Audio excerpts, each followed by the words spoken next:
Fat transfer into other body parts is well accepted, and in Australia I think it's a growing field. I think it's only at the beginning of its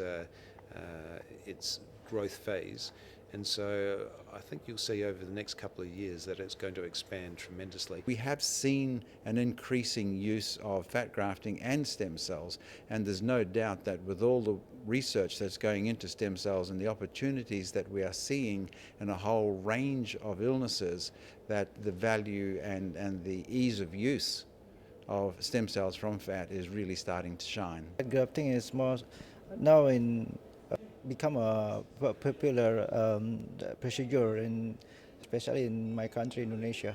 A lot of my patients actually ask about fat grafting. So I thought actually it's a good idea to attend and try to include it in my work. I think this is a good learning platform, but having spoken to a lot of the delegates that are here, they do have a pretty good insight into fat transfer and liposuction, and so there is quite a broad range of experience here.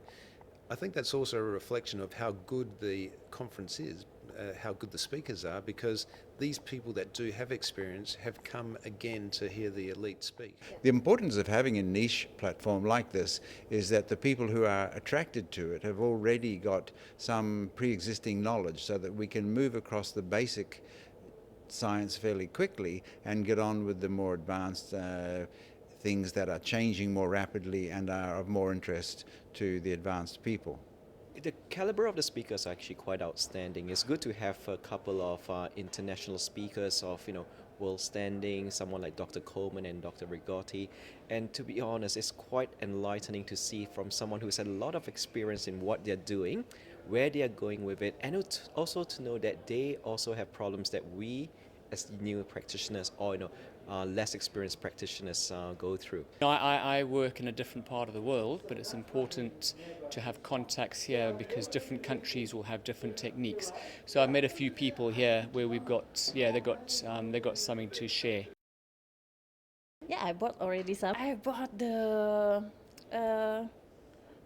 tip for the syringe from the Chinese company. Yeah, it's really hard to get in Indonesia, so it's good.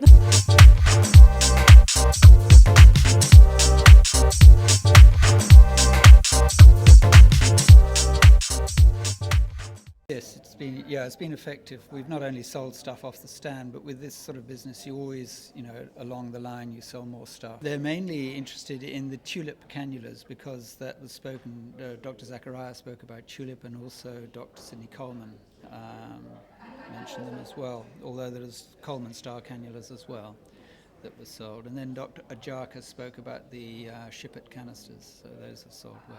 The delegates are directly involved with the products that we sell, so it's quite relevant to us. We've had quite a bit of interest, and I think there's going to be some sales coming from that. This is the Fat Grafting Summit. Is the focused meetings like fat and stem cells. So the good speakers like Sydney Coleman and Yoshimura. There is a good meetings for the good chance for us as a companies, and also the Australian surgeons for learning the fat and stem cells here. Yeah, this is the third time we attend the conference here because it's really helpful because we can connect with the different kinds of doctors from the different countries, and they are very interested on our products. I'm the person that first codified fat grafting so that people could sort of do it in a predictable fashion. The most important part of my topic is that the regenerative aspects of fat grafting are invaluable, and even though it's nice that it fills, the fact that it changes the quality of the tissues into which it's injected is the most important.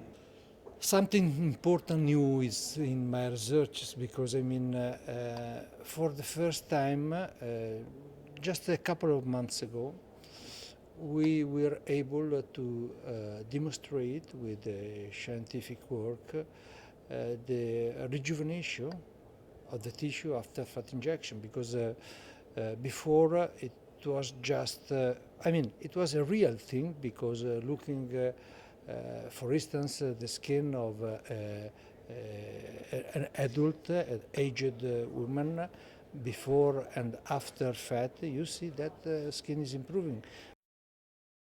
I'd be happy to attend more of your events depending on where they are and how long they are. I prefer, if I'm going a far distance, to go to a more media conference with, 3-4 days of topics rather than flying 7 hours for one day, for instance. But for me, it's been very useful to be able to just come across as someone who's in this country. So I think you'll find that when you've got short conferences, if you go to countries where there are a lot of people of interest, if it's in their country, they'll come.